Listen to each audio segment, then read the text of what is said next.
What up, YouTube? Welcome to the Porch. It's been some time since I did an episode of the Porch in this original format with just me, just sitting on my porch. This is how it kind of started. Shout out to my partners in crime who normally is here with me when I do this. You got Meek, Makia, and Fats. See, spring of this year we started doing this again. But I had to hop on here because I had a few things that was kind of on my mind that was troublesome to me. So I've been paying attention to the state that the U.S. is in right now. We are extremely divided, and there seems to be nobody really knows or want to fix it. I've been hearing mumbles about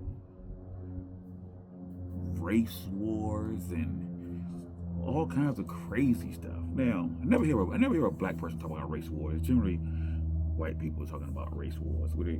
That makes no sense to me.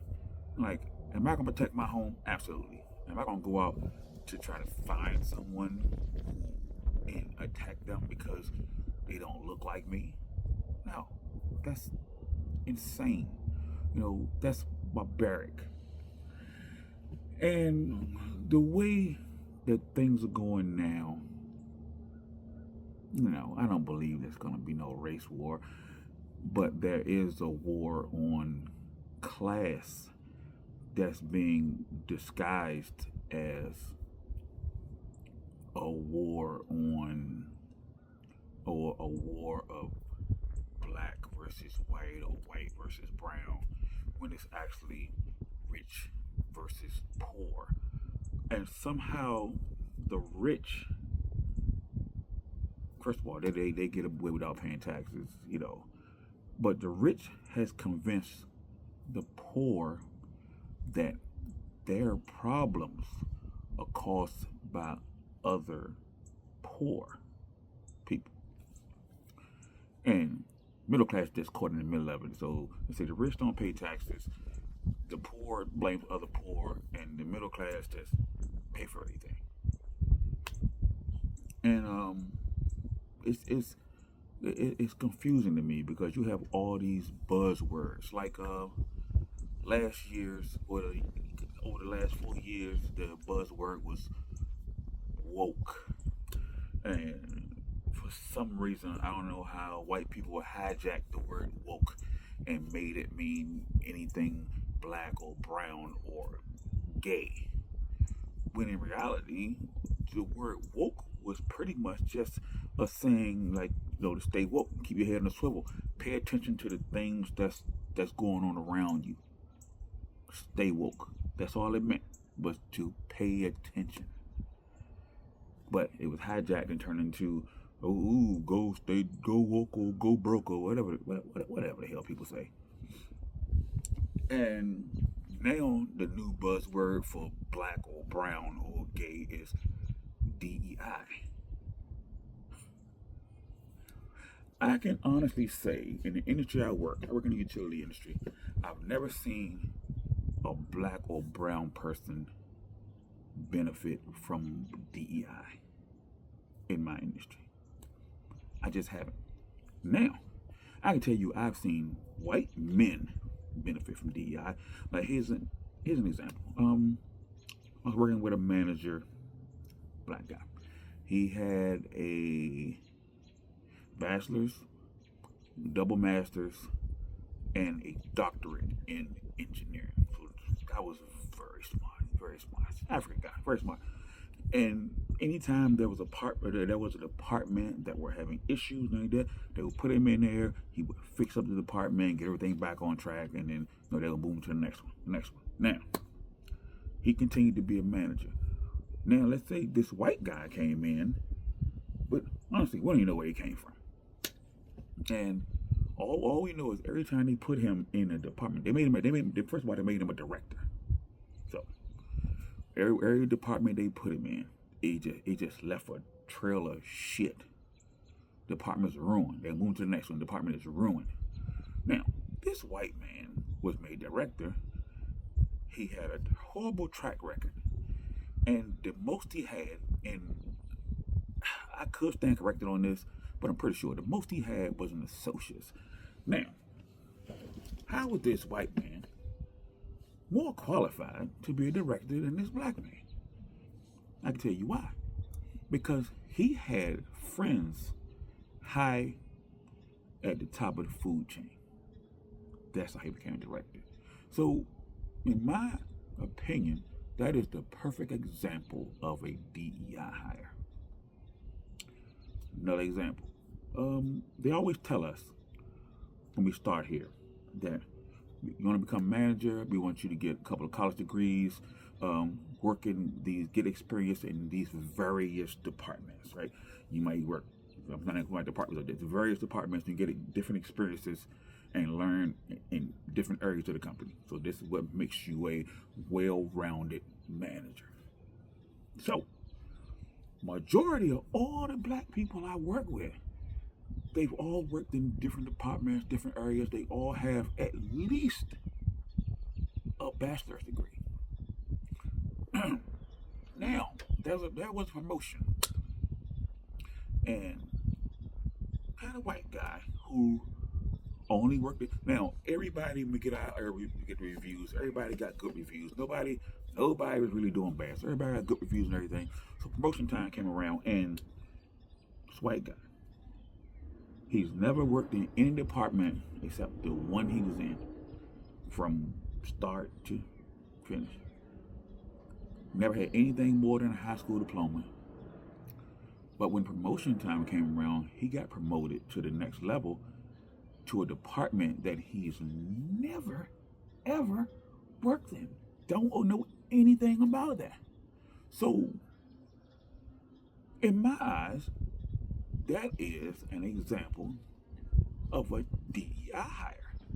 Because it was people in our department that has managed in that department before who did quite well. They were probably supervising the department, and they would probably been a lot better fit as a manager in the department. They worked in that department, they worked in the department I worked in, they worked in several departments, and they had several college degrees. But the white man who never worked in anything but one department was promoted to manager of that department, knowing nothing about how it worked. Not a thing. So that is a DEI hire. So when people say DEI, most black people really could care less, because it's never benefited us in the workplace. Ever.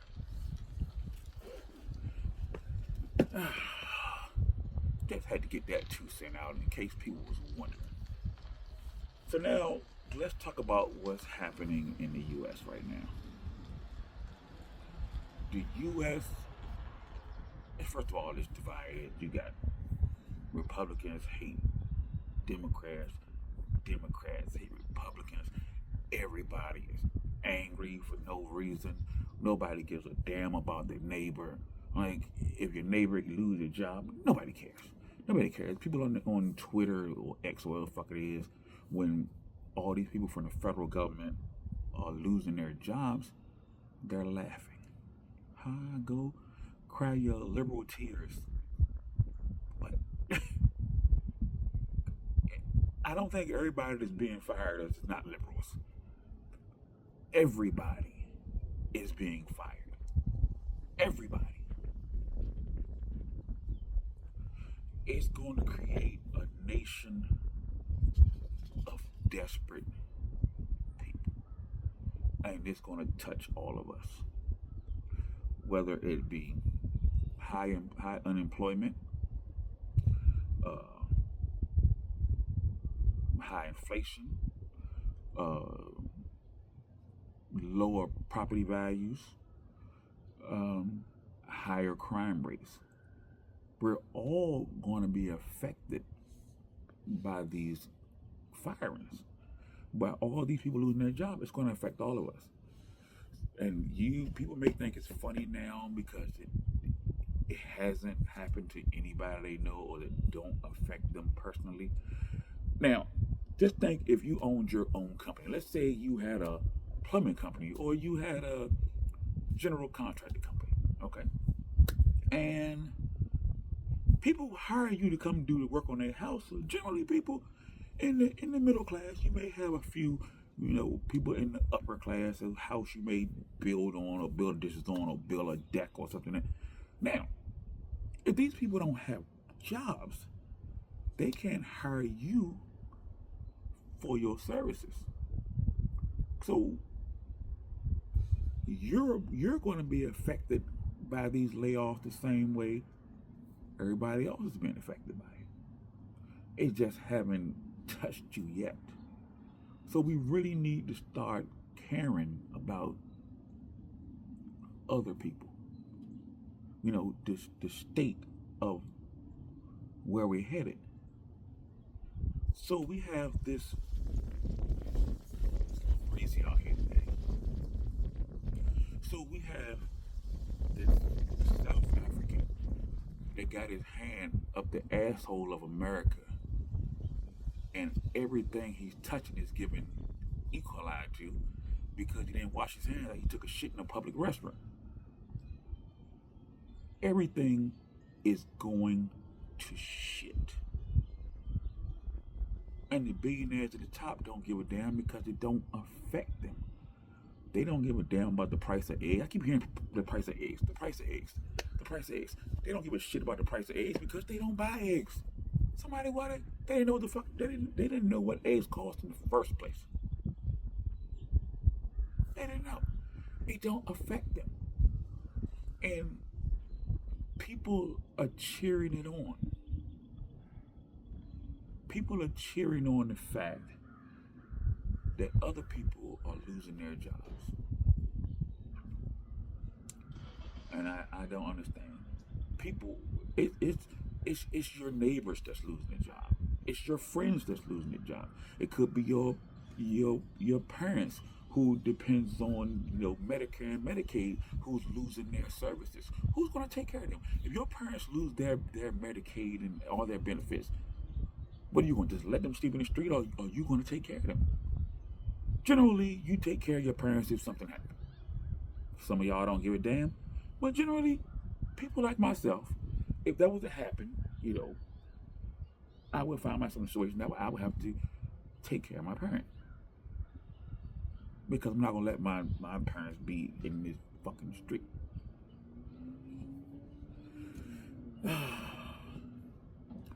But, I honestly don't know what to do or how to think because nobody cares. Nobody cares. Now, if the government need to be shrunk, fine. I understand. Was it too many people? Probably. Was there a waste going on? There's always waste going on as long as I can remember.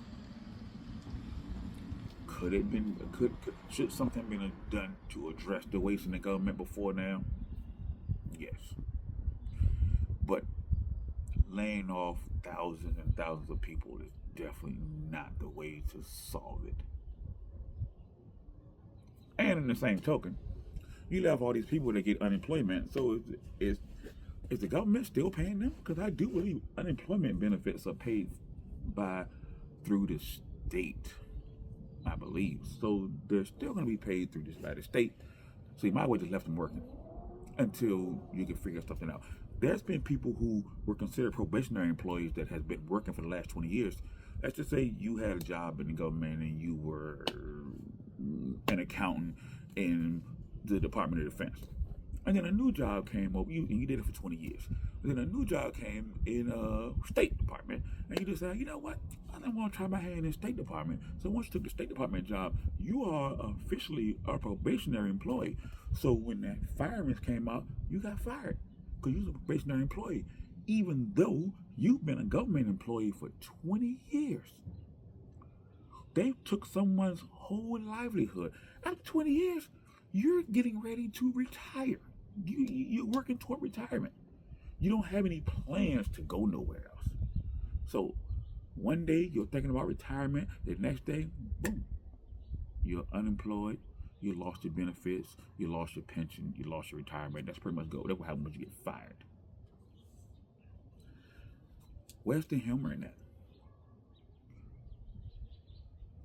No matter what color state you live in, red state, blue state, purple state, everyone is going to be touched by the things that are happening right now. And we as a country need to do better.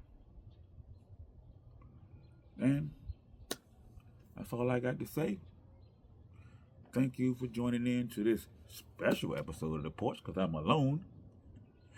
And be on the lookout for new episodes coming this spring once I get together with my crew. So it's going to be new format, same crew. All right? So again, thanks for watching. Peace. Let's do better as people. Peace.